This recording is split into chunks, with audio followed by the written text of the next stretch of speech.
NEO. El sincrotró ALBA.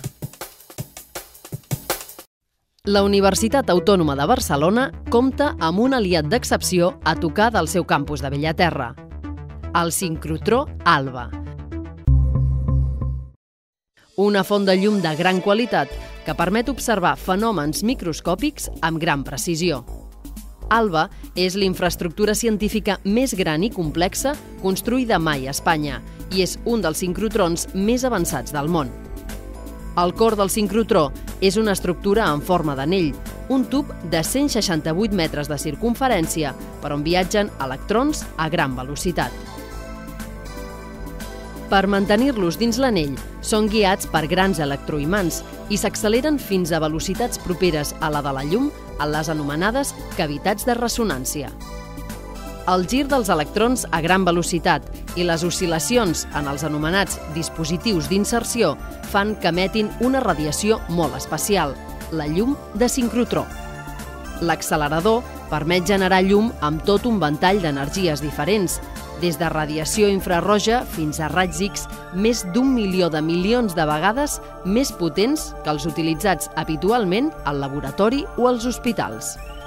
Aquesta llum té una brillantor excepcional i permet fer experiments en molts camps de recerca, des de l'estudi d'estructures de proteïnes, l'anàlisi de virus i bactèries i la creació de nous fàrmacs, fins al desenvolupament de tècniques de diagnòstic i teràpies mèdiques de nous materials per a la indústria o l'anàlisi de l'autenticitat d'obres d'art. Els científics duen a terme els experiments en diferents laboratoris o línies de llum, cadascuna d'elles adreçades a un camp de recerca concret. En aquesta primera fase s'han construït 7 estacions experimentals que no són fruit del desig d'ALBA, sinó són fruit d'un llarg procés en què centenars de científics espanyols i catalans han expressat les seves necessitats. Ens van fer arribar les seves propostes, les seves idees, i un comitè científic internacional en va seleccionar 7. Aquestes són les 7 que s'han construït a la primera fase. Aquestes línies n'hi ha algunes que estan més destinades a problemes biològics, com pot ser microscopia de rajos X, altres estan més a microscopia de rajos X, o per exemple difracció de macromolècules.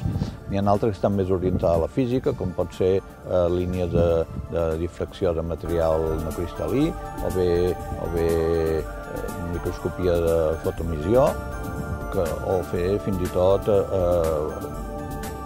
per estudiar propietats magnètiques de la matèria.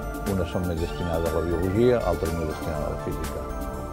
ALBA ja ha generat els primers feixos de llum sincrotró i obrirà 7 línies de llum en aquesta primera fase de funcionament. Aviat s'afegiran 2 línies més, adreçades a la microespectroscòpia infrarroja i a la fotoemissió de molt alta resolució.